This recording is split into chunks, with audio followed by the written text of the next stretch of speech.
Thank you. Okay, so the first question I want to ask you guys is, what is just life like in San Luis? So do you live in a house or apartment? Do you drive to work? Do you walk to work? What do you do on a normal day, if there's a normal day? What does it feel like to live in the San Luis, Brazil? Go ahead. I'll show some show pictures. Yeah, okay. I'll put some pictures up here. You go ahead.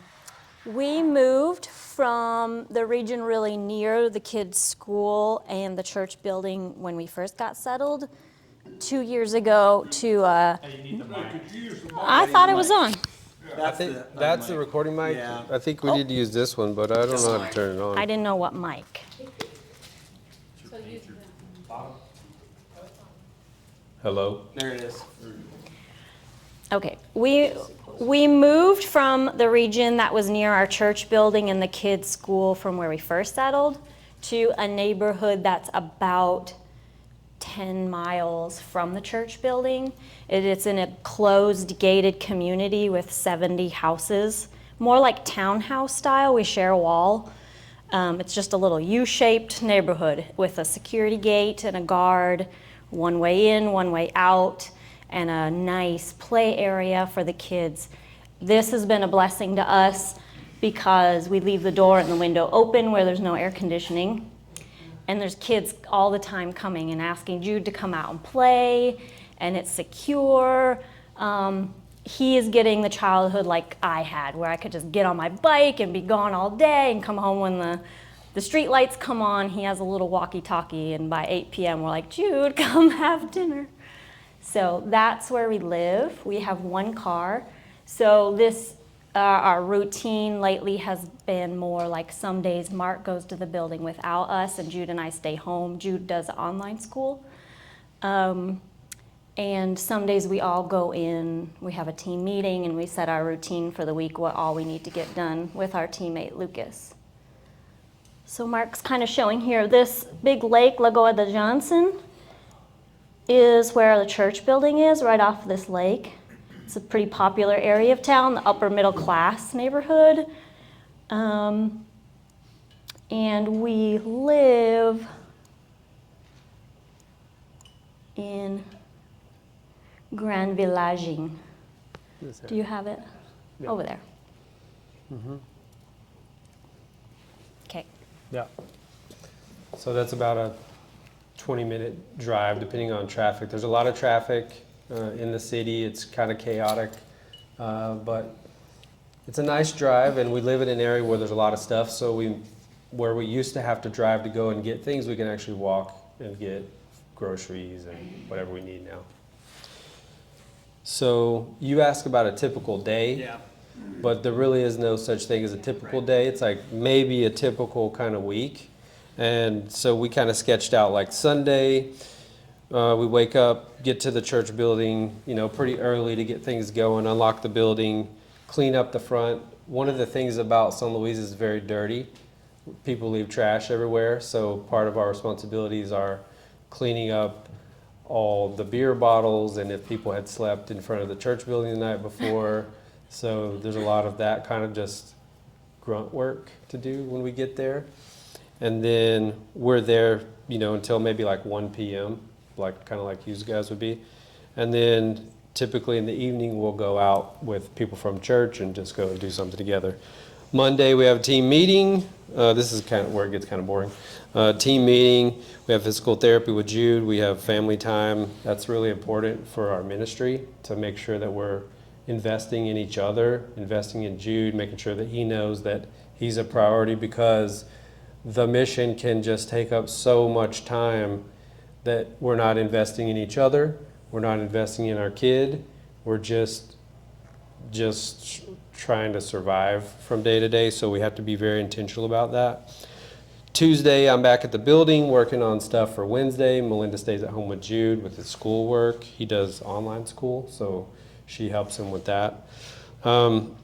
Wednesday night is kind of like our event night like you guys do here.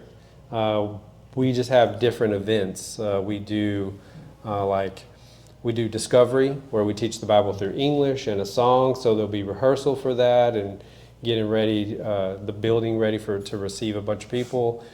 This year we did a panorama of the Bible where we kind of covered every single book in the Bible in a very short format. We also did, what was the other thing we did? Our life groups. Oh, our life group was meeting on Wednesday night as well. Those things last until about 11 o'clock at night. We start around 5 and we don't quit until 11. So it's a little, huh? It's very tiring for Americans. We want to be in bed at 9, and we're still going until 11. So it's taken quite a bit of getting used to, and just a realization like you're going to be a little wonky the next day. So we've kind of gotten used to it. Thursdays, planning and preparation for our Friday night discipleship groups, which we have in our homes or whatever else we have going on. Saturday is usually reserved for birthday parties, which are a big deal in Brazil. We had a birthday party for the Hodges whenever they were there, and you guys got to experience what it's like. And one of the big cultural faux pas that we made when we were all there, me and Justin and Jill and Melynda were there at first, is you never leave the party before they sing Parabéns, which is happy birthday. So we're there at this party, and it's going on and on and on and on and on forever. And they have food, and they have some other things, and we're looking at each other Dance like... lessons. Dance lessons were happening, and that was when we were like, let's get out of here. So they're like, oh, you want to leave now? Like, yeah. So they gave us all of our parting gifts, which you get as a birthday party, only to find out later that we offended the family, because you don't leave until the song is sung and cut the cake. So if you're invited to a birthday party, you're just there. You're there until the cake is cut, and that might be 10. If you're lucky, it might be 11, it might be midnight. So, when does the typical Brazilian have dinner? 8. 8 p.m. 8 p.m., right. Yes. So there's just a different, understanding of a day. Oh, yes. Right. Yeah. Yeah, when we go out, we get there when they open, and they're still having their team meeting, and they look at us like, what are you doing here? The But waitresses the are putting their waitresses and makeup the on in the waitstaff are still bathroom. getting ready. So nobody really shows up until 8. And on the island, it's a night culture. It's all nightlife. Things are going on. Like the church building was on top of a bar when we first started. And so it's kind of a party area. And there are people out in front of our building until 2 or 3 o'clock in the morning all weekend. It's wild. Then...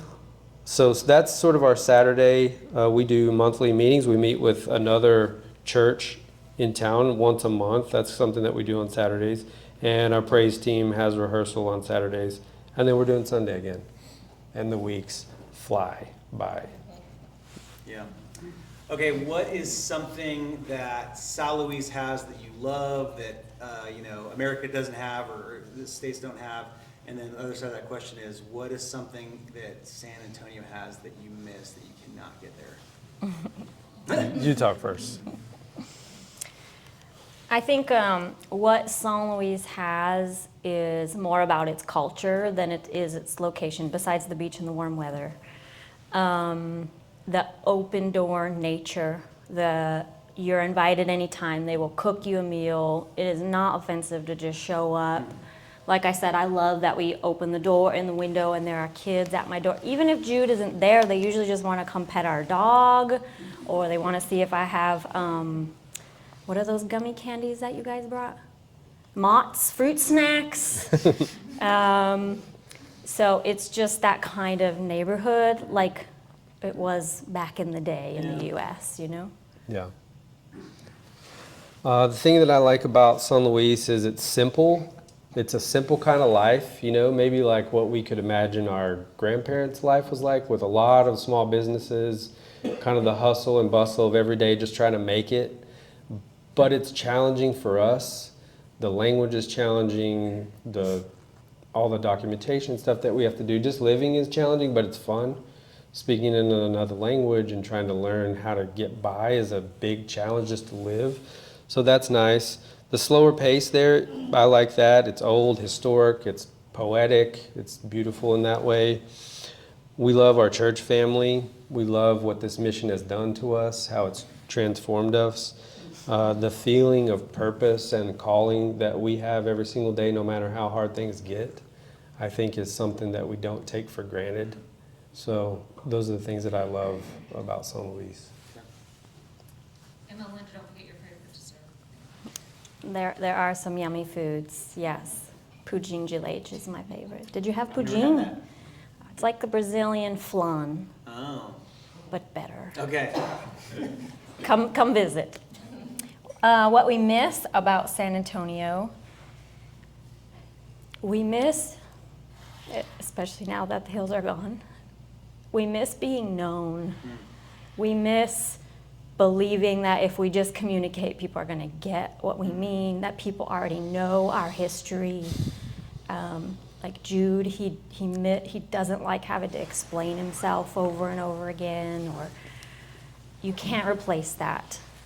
Probably in any amount of years, but definitely because we really like matured here. We were college kids, then we were new marrieds and had babies, and we're known here, and we can't replace that. I miss bathtubs and dryers. Also. Yeah, those are nice things. I think I feel the same way. I miss the kind of connection that you have with people when you speak the same language.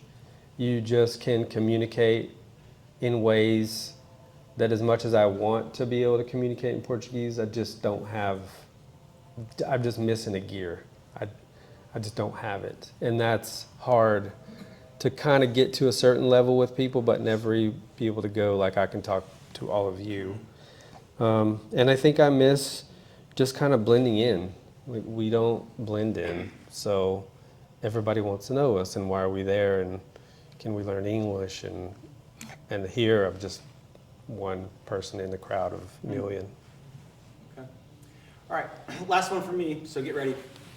Talk about like short-term goals that you guys have the next 1 to 3 months, and then talk about, you get to heaven and God says, well done, good and faithful servant. What is it that you feel like, what would we really in our wildest dreams hope to accomplish long-term? Okay, so the 3-month goal, I'll start with that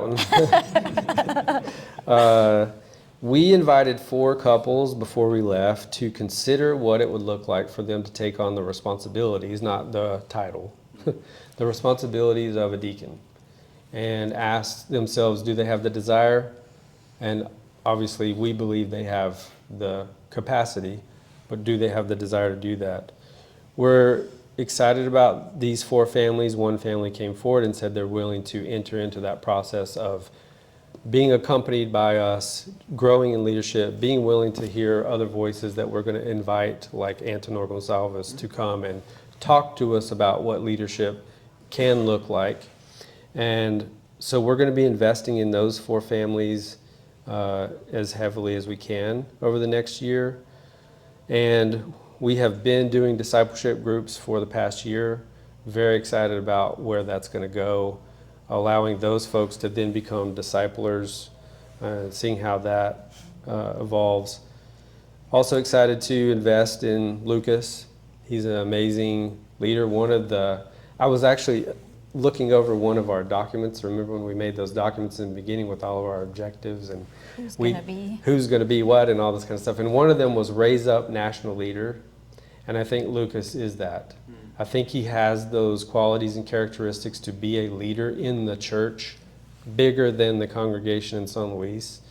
And I'm excited to see how he's going to continue to transform. All 3 of those goals seem to have a similar why, but just so that we're not assuming, like, why? Why are you trying to raise up deacon couples? Why is it important for Lucas to be indigenous leader?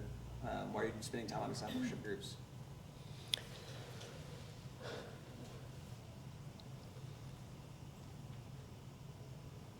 Jesus is the answer, and unifying around him in a world that's full of division is our path forward.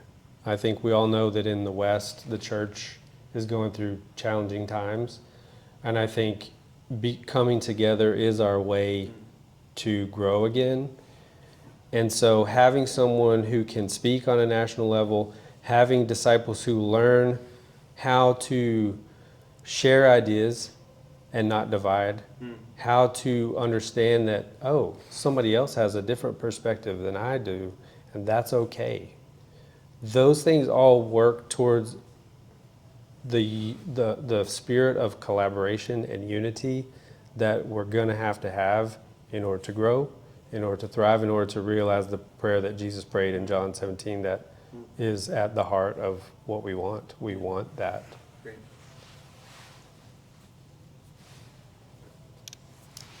Along with what Mark is saying, these short-term goals are like the first step in order to have our congregation, Familia en Cristo, be self-sustaining, self-supporting, and independent.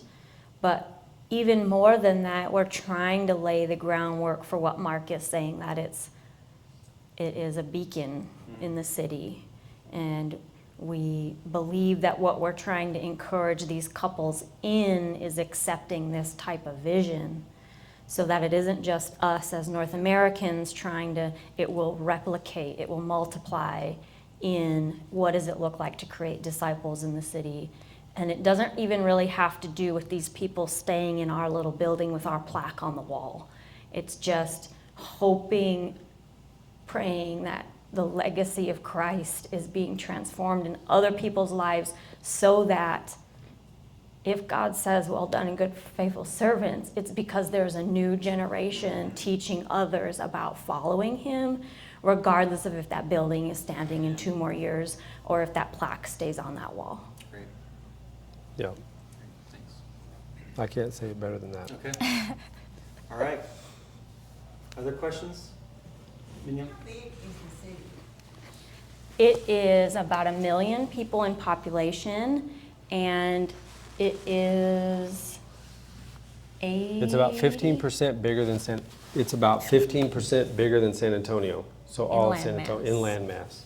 Now, not all of that is populated. That's the island.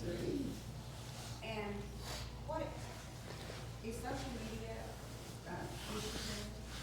issue. It's huge. It's a huge problem. It's a huge advantage. It's all of those things. Yeah, it creates a lot of problems and a lot of opportunities. Do children have phones? Yes, yes, they do. Yeah. I guess I won't live this. My perception is people walk around with phones in front of their face more there than here in the US even. Taking selfies in places I cannot believe you're even pulling a phone out. And it's a battle. Yes. Why? From a cultural standpoint, can you explain why they're doing it? Would you like to answer, Justin? Well, I didn't realize until we got there how much they wanted to be us. And that's part of the celebritization of the white man there, is we want to go to the U.S. and talk about, like Mark mentioned on Sunday, it's a huge opportunity. Everyone says, what in the world are you doing here? We want to go there with the smooth streets and the no sewer in it and nice things. And the iPhone represents America. Yeah. And so everybody wants an iPhone. And everyone wants to follow with American celebrities. And everyone wants to listen to English music because they want to be the U.S. Yes. Because it's the haves. And they do not have. And so it's, well, life is hard, life stinks. This is terrible, our country oppresses us, we want something better. Oh, what's shiny? The U.S. is, so that's what we want. I think it's also a culture of beauty, the desire to be beautiful, and architecture, and the way you dress, the way you, change yourself. And a lot of people travel to Brazil to have cosmetic surgery done because it's such a big deal, and that's actually pretty common. So I think with social media, it has that opportunity to like promote yourself and to get feedback. You're like, how does this look? It looks good. How does this look? It looks good. There's a lot of that as well. They complement each other. Yeah, it's just a lot of complimenting, and that, I'm not criticizing it, it's just what it is. You will feel really good about yourself if you go to Brazil. Hey, Mark, so I've never had a chance to meet Lucas and Natalia. Can you tell us, I know you talked about Lucas a little bit, can you tell us a little bit more? Do you have a about- picture on about this somewhere? Do you have a picture of it? Yeah. Can you scroll through there and see if you can find it? Grandma? Good luck. No. Um, I don't even know. Lucas and Natalia, they were born and raised into a church planted by an American missionary in a completely different state. That is not how we got to know them. She graduated college as an engineer and started working on a project at the big port that we have there in San Luis. And they were in contact with a friend that we all made named Holfie whenever we were there. And we just got to know them through that.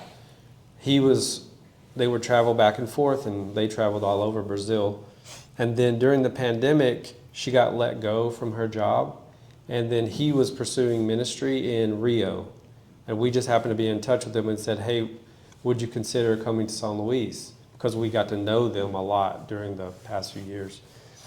And so they decided to come to San Luis, and she now has a job as an engineer there. Very good job, and he's working with us. And whenever they came to Rio, or to San Luis, was that he didn't take a job, did he? Like, that was kind of a leap of faith to go there and see what It was a huge leap of faith, yeah. Yeah, it was the blessing of the pandemic for us that he pursued something else because she got laid off. Because they had been used to this traveling lifestyle, they don't have children either. We kind of said, like, we kind of got maybe 6 months of support for you. Would you be crazy enough to just come up here and we'll see if we can get the rest for you? And he was, like, they were wild enough to do that. They moved in June of 2020, and it was really a beautiful testimony to God's provision because we hadn't even officially opened our doors to the public.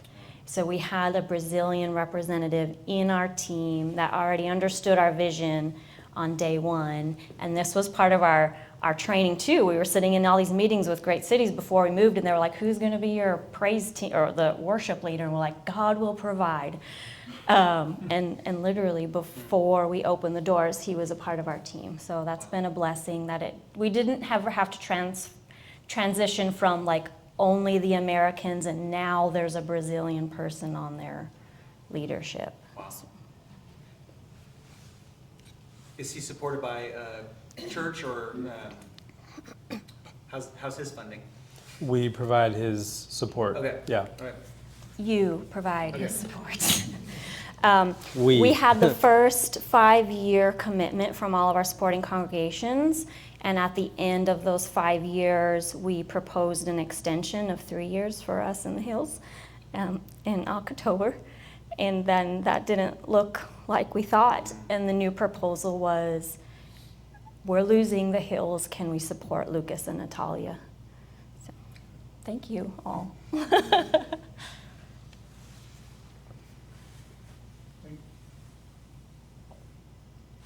Kim. Talk about the bumps on the sidewalk. Talk about the Brazilian approach, at least in San Luis, that's all I've ever been, to those on the fringe, those who need help. What would you guys do? You want to answer that? Sure. Go ahead. I'll share what our son said. He said, nobody here has ever questioned me or if I fit in. And that's a testimony to the culture there. They look out for the underprivileged and the disabled. There will be 1 million parking spots for the handicapped, the elderly. If you're just 60 or older, you get a parking spot, you get a special line. If you're pregnant, if you're thinking of being pregnant. What Kim is referring to is they have pathways of different textures on the sidewalk for the blind and visual impaired. In the most impoverished state, where that shouldn't really be a priority to spending money on the grand scheme of the potholes in the street for the rest of the population, there are these markers for the blind and special privileges for the handicap. It's not like, oh, Target is finally putting a wheelchair in their ad. Like, I think the culture is used to that. They care for the disadvantaged there. Even children, right? Like, I remember being impressed by the bathrooms in like malls, like, they have like. A like if you're- kid's if you're a bathroom. small child, and, I mean, they like scooch you to the front, like, doesn't matter, like, you go And there's a potty that's like this big. It's impressive how they really prioritize elderly and little, Yeah. like small, like they really focus and yeah, I was really impressed. Yeah. Yeah, our kids felt very welcomed and accepted and part of everything. Talk about your relationship with the hospital there. So the relationship with the hospital started out when it was like our first year there. We were just making contacts with everybody we could, mainly our kids' parents' friends. And we met a guy who had a little small ministry thing, and he invited me and Justin to start going to the children's hospital with him. So every 2 weeks we went to the children's hospital and we would go like room to room and pray with people. Then we would invite them to come out and have a little snack, and we would do music and a short Devo message. And we did that for a couple of years before the pandemic. And it's the poorest, most terrible place you can imagine. When you walk in the halls, you just smell like, I don't know what, just disease when you're in there. They didn't have enough money for soap at the faucets. They had this one part that was for the long-term intern kids, the kids who there's no way they're going to get out of there. And those kids had contracted microencephalitis, right? Whenever they had that big Zika problem there. And so we just got to know that hospital really well. We got to just come home absolutely broken, I think. I don't know about you, Justin, but there was many nights when I came home and I'd just cry. Because all you could do is just take your clothes off at the door and leave them, because there's no telling what you picked up while you were there. And it was just a very interesting way to meet Brazil and the disparity between what we had and what the poorest of our state have. So, Ward project, do what? the Ward project. Yes, this is a children's hospital, and a lot of the kids that come there don't make it out because the conditions are just so terrible. And in the back, next to the like boiler room, they had this place where they would turn the remains of your children over to you.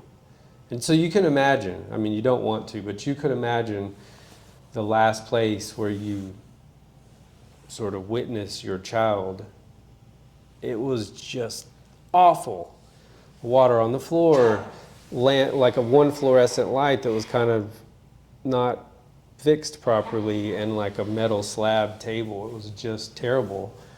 And so we brought it to our small group, and that actually became our first small group project, was to raise funds to reform that. We had a guy who helped us renovate the building, and so he had all these skills, and so we put his skills to use to gather all the supplies and the contract the labor and stuff. And so that was the first project that we ever did to transform that morgue so that those folks could, receive their kids at least in the best way that we could see fit.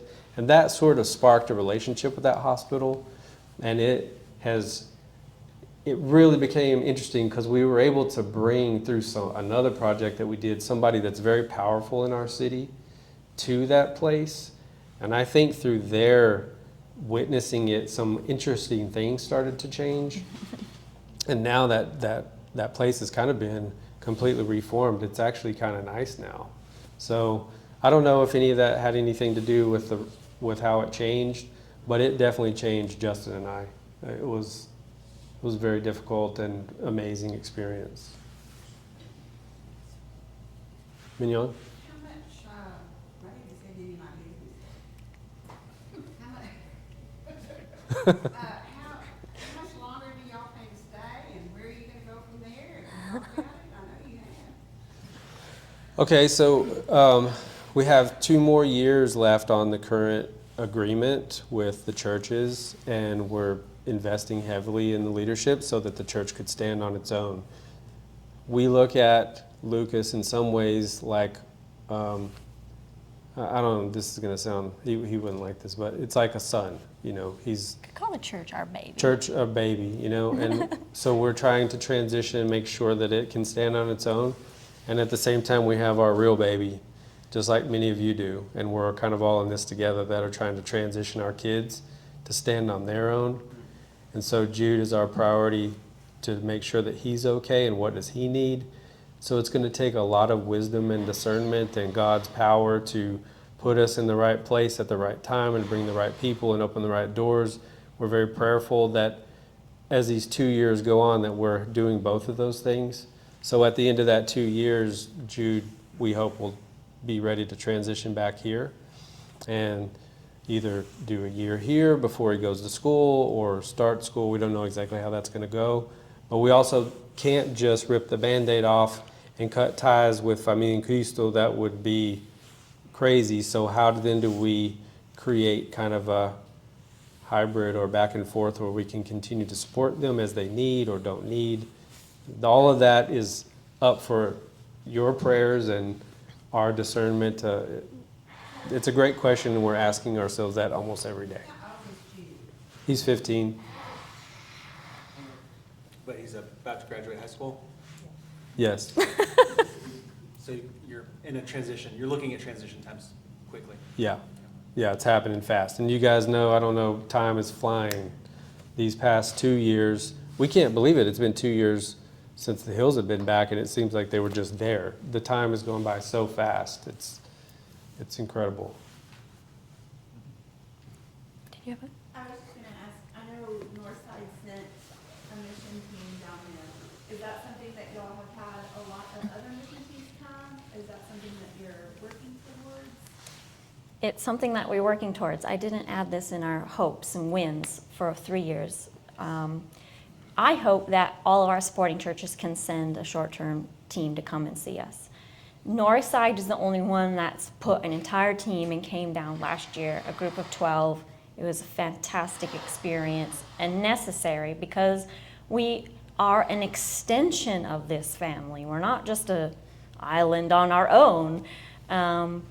We will be up in Austin this coming weekend with Brentwood Oaks, one of our other congregations, and they're organizing a team as well. They had tried the year before and it wasn't the right timing. So we're hoping again that this year, maybe that first week in August, again, Northside can send a team. Brentwood is looking at the very end of June or the beginning of July. And then we have 2 other congregations. So that is part of our dream. That plays into our mind as well about if we have 2 more years fully immersed in Brazil and then we have to come back partially or sometime to help Jude settle, of course we would want to at least be leading teams to come back, you know, being the facilitator of that. And so we hope that doesn't even stop even if we are back here. Yeah. Could you share with us what Gene and Kathy Vance are doing? Buck Library. Oh, you know more about that. Yeah, Gene and Kathy Vance, how many of you know them? They used to attend here. They decided they wanted to come down, and so I said, okay, like we always do, we kind of do an assessment of who's coming. Like, well, what are you good at? And she said, well, I used to be a librarian. And I said, well, that's crazy because we were just talking about starting a church library. We had like 2 books, you know, like, so it was like, maybe we could get a few more than that and put them on some shelves. And so she started putting together this list, and I think there's a million now. I think there's like, yeah, we need it's a like new half-price building books for the now. library. So she just took it and ran with it. And Gene, of course, is a great mind, and he's written a book about the Holy Spirit. And so I invited him to come down and talk to the church about that. We just want to find what people are good at. Find what they're good at and bring them down to talk about that or do that. Because then they can really be used at their best. And she's amazing. She's clearly a librarian because the way that she's putting all these books together is just fantastic. So we will have a library in our church before the end of the year because of them. So There's an opportunity for any of us that want to provide either money or books. And Gene is sending us a list. He attends our men's Bible class via Zoom every week, so he talked about this yesterday. So anybody wants to help out with that effort, you can let me or Bruce know or contact Gene. Thank you. And so like if we have religious books, we give it to you. What do we do with them? That we would like to do too. You know, go ahead, Mark. we are scheduled to meet with the Vances. We're gonna stay with them to kind of work out all the details of this. I don't know how many books she has right now. She may have 1,000 books, and so we're limited by the amount of weight we can put in our suitcases. So we may be asking you guys to bring like a suitcase of books down in the future. So I don't really know all the details to that. I've left that in her hands to handle, and so I'll know more then. Or I can send her an email and find out too. We need to put that information on the church website or something, so we can Sure. know what to do. I think right now, we could provide suitcases with books. We need more Portuguese But books. we need to probably coordinate that with Kathy or Gene.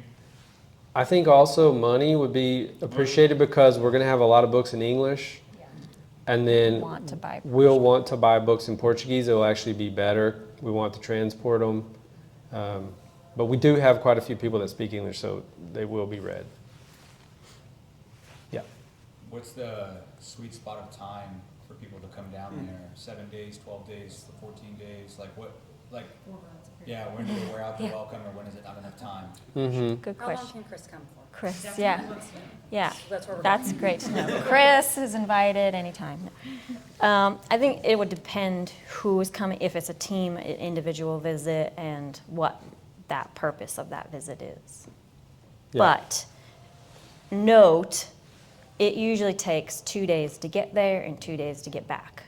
So you want to be looking at least 10 days just to make sure you get a Sunday and a Wednesday and a Friday while you're with us and not being in an airport in general.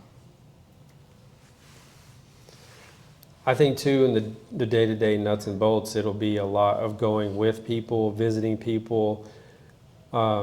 You just came back from Burkina, so you know what it's like to go to a place and it's kind of just, you're just grinding through a conversation that takes 4 or 5 hours and you have no idea what's being said.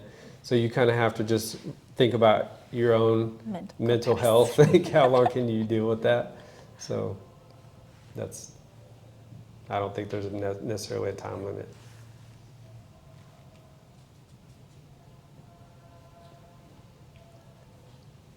What was a big, when you first got there, and maybe still today, what are 1 or 2 major culture shock things for you guys to adjust to? The language was huge. I would say 6 months in, I couldn't stand to hear one more word in Portuguese. It was just horrible to hear. I was trying to hide from it in every way, shape, or possible. And so that was a big one. And I think like the trash has been a difficult one to get used to. Whenever you have social kind of systems in place, it's somebody else's job always. And so just throw trash on the ground, bottles, cigarettes, sacks of trash, just trash everywhere. That kind of starts to wear on you a little bit because it's so disorganized, and I think in some ways it kind of lends towards other lack of taking care of things properly. That can become frustrating if I don't stay focused on like, okay, this is the way it is, you know. So those 2 things for me. For me, what continues to be really difficult is that, I'll just say it bluntly, because a Brazilian friend told us this too, they're liars. They mean well, and they will compliment you, and they will tell you that what you are doing is the best thing that I have ever seen, and that they are all in, and you will never see that person again. And that can really mess with your head and your heart. Like, am I making a friend? Is this ladies group I'm a part of helping? Are we making a difference? Are you here because you think I'm going to get you a green card to move to the United States? Like, it can really unnerve your sense of being. And in that, God has literally had to be the one to say, I am in charge. You are doing my work. You may never know what the motives of this person being here are or are not. But it's been very difficult for me. Yeah. They're not all liars. You know that I did. I mean, like. On the flip side, like if you're not used to like affection, you're gonna get ready to be all True. business. Yeah, if you don't like hugs, I wouldn't come. Yeah. If you have a bubble, it's gonna go pop. Yeah. It's gonna go pop. The national political situation in Brazil has been somewhat chaotic for a number of years. Does that have any impact at all on the church community, the way people feel about things, the way people look at the future, the stability of their own lives and jobs and everything else? It did. I think in some ways Brazil politics have really mirrored the United States in some weird kind of way. I don't know exactly why or how, but when Trump was elected here, they elected Bolsonaro there, who was a very similar personality. On the heels of like the biggest economic scandal in the history of the world, Lava Jato, which is car wash. In Brazil, I think the government embezzled about $150 billion that they found. So that president was put in jail. This other president, more right-leaning, was put in power. And then through some amazing reversal of the attitude of Brazil, Bolsonaro was kicked out of office and Lula, who had been in prison, took over. So it's weird. And has it affected the church? Absolutely. Because whenever those political leanings then became kind of like front and center to who are you as a person, we had some serious fights within the church. People who would not talk to each other because somebody wore red or somebody wore green. Families were fighting, families were dividing. It was rough. Like at parties, we were concerned like who were we inviting and who were we not inviting just because we knew their political leanings. Thankfully, all of that has calmed down. It has calmed down a lot. And because our state is socialist and the ex-governor Flavio Gino is now one of the secretaries for Lula, Maranhão is actually experiencing a lot of favor in Brazil. So that economic favor then will translate into kind of a sense of well-being, better parks, better streets, better bridges, better whatever. And I think that it'll add to the way people view our state. And so that then kind of adds a calming. Everybody's like, well, we don't necessarily like them, but look, we're getting something out of it. So it's complicated, but interesting.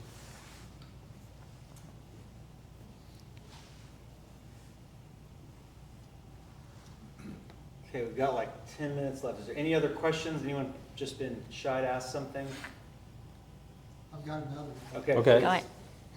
Can you talk about the racial situation? A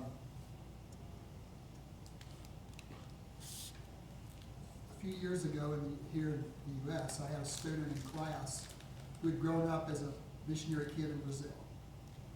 We were studying some of the racial issues here in the United States, and he said, he made a comment one day in class, I'm so glad we didn't have anything like that at all in Brazil. And I said, well, I'm not so sure that's exactly true. So I sent him an article and a couple of news stories about the disparity between darker skinned and lighter skinned people. And he was flabbergasted. His family his parents had so shielded him from all of that he didn't know anything about it. Is that a factor at all in what you see and deal with in the congregation or in the city of San Luis?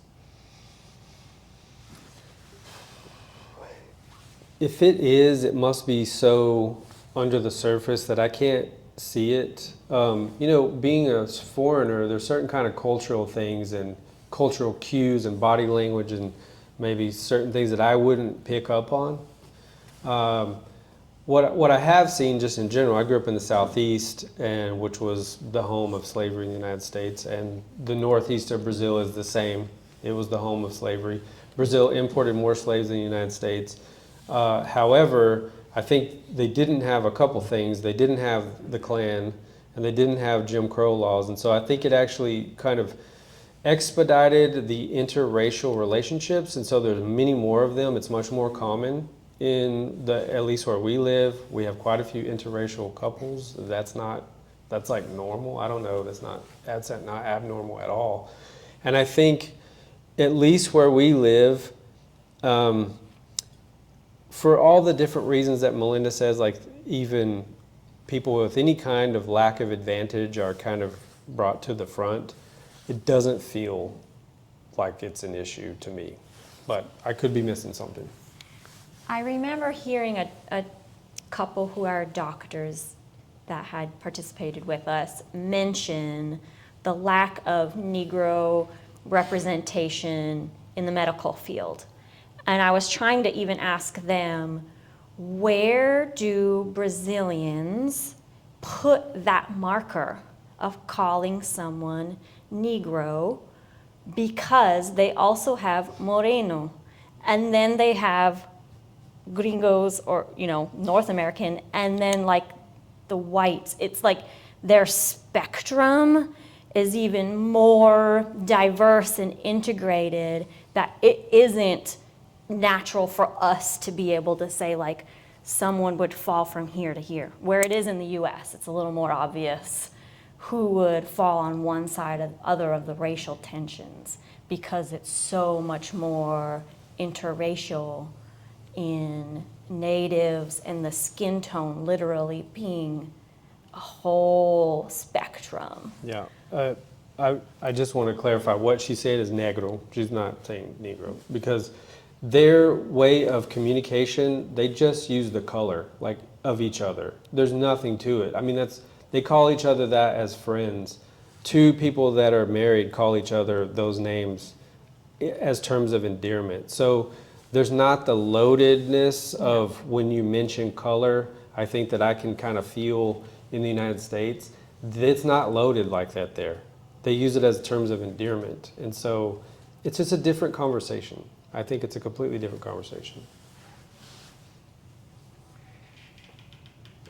Okay, I want to kind of give you guys just a chance to have the last word. What is something that missionaries wish supporting churches understood? I didn't prepare you for this question, so take your time. But I want to give you the chance just to say, what it feels like. What's something that would be good for us as a supporting church to know what it feels like. What do you need? What do you wish we always knew? I don't know if I would say that people don't know this here. I'm not saying you don't. I say this is what I think is an important thing for a church to realize about their mission. Because I was in the Air Force, I think about what we used to do when we were on the base. We did our day-to-day things. We were taking care of maintenance and kind of just learning things, and then we would go off somewhere else. And we would put into practice all the things that we had been training before. And when you went out to that forward operating location, you had to adapt. You had to test whether the things that you learned at home really work here. Does this make sense? And after you were out there, you came back and you're like, well, we learned some things out there that we could apply here that would be really important. So then there was a receptive audience to that. Let's put some of those things in practice, and it changed the way you did things at home. And then you sent out again. And so you create this cycle, this symbiotic relationship between base and mission that is essential for both to grow because you need each other. And I think that that's maybe an opportunity that we just have missed because that takes a little bit more preparation before you go and receiving when you come back. Those two little things, the intentionality between the pre and the post, of mission could change a lot. Okay, I want to put you on the spot. So like, what's an example of that? I mean, what did you go and, is an example something you're prepared to do, but then you got there and, oh, it's different? And then would be good for a church wanting to be missional to hear and to know. You have a I have. go. Because this is it's a good example of something that's kind of being like, oh, did that work? We want to try this here. For us, we were sent with this mindset, like, here's Justin's resume, Jill's resume, Mark's resume, Melynda's resume, Troy's resume, Lauren's resume. It looks like a great team, right? Then you show up, that's not even the team you show up with. You're in a culture and you realize when you adapt, it's different. What happened was us being forced to figure out what makes a good team. Okay. So we've done some workshops, we've done some training, we've done some certification. Like, we are certified to do certain things. One of those being Working Genius. And Justin and Mark and will be the lovely assistants, I think, Jill and I, we've been asked to help lead that for the ministers here. So I appreciate that. We were like, no, it was so good and helpful, and that here you guys were receptive to say, well, then teach us. Yep. So that's my one example. Yeah, and I think as we move into a new phase, it's not church planting, but church establishment. You have established leaders who know what that looks like, who can then come and say, here's some things that we have experienced, here's some errors that have been made in the past, or some things that went well. Have you thought about these things as you move forward in this new place? That's what we need right now. Yeah. Which we asked you guys at the leadership meeting. Yep. Like, tell us what you've learned. Yeah. Yep. Okay. Yeah. All right, Mark, you're holding the microphone. Would you pray for us and Yes. pray for Northside, but also... Can we stand up together? Almost every time I dismiss Famin Cristo, I like to get people to be prepared to go and hug one another when we get done, to look at each other, to say, how are you doing? Because we're leaving here, we're going out into the world. We're snaking, we're Circle of people. grab a hand. We know how to impromptu. You're outside of your comfort zone, people. Yep. Bring it Very in, far bring outside. it in. I'm just following you. I'm just doing it all. Line is fine. Hold your hand. We have absolutely failed at making a circle. I'll pray for us. Lord, thank you for this opportunity to be here tonight, to gather together in this wonderful place with wonderful people, to share and what's going on in São Luís, Brazil. Lord, thank you for the honor of sharing this beautiful mission that you've given us. Thank you for the wonderful questions that we received tonight and the concern and care and love for us that's behind each one of those questions. Lord, I pray for each of us as we leave here that we look around us as close as our spouse, our kids, to see the mission that's right in front of us, to seek you and to know who you are so that we can serve in those missions. Help us to be missional. Help us to look for those who are underserved. Help us to look for those who are seeking. Help us to look for those who are hurting. Lord, help us to just see better. Open our eyes, open our ears. Help us to see the world around us. Help us to feel your love and your grace so that we can move beyond ourselves and be ready to receive those who need us. We know that you've put us in a world that's hurting, in a world that's distracted. Help us to be a city on a hill. Help us to be the light that you would hope for us to be. Put us in the right place at the right time and give us the courage to speak. We thank you for all this in Jesus' name. Amen. Amen.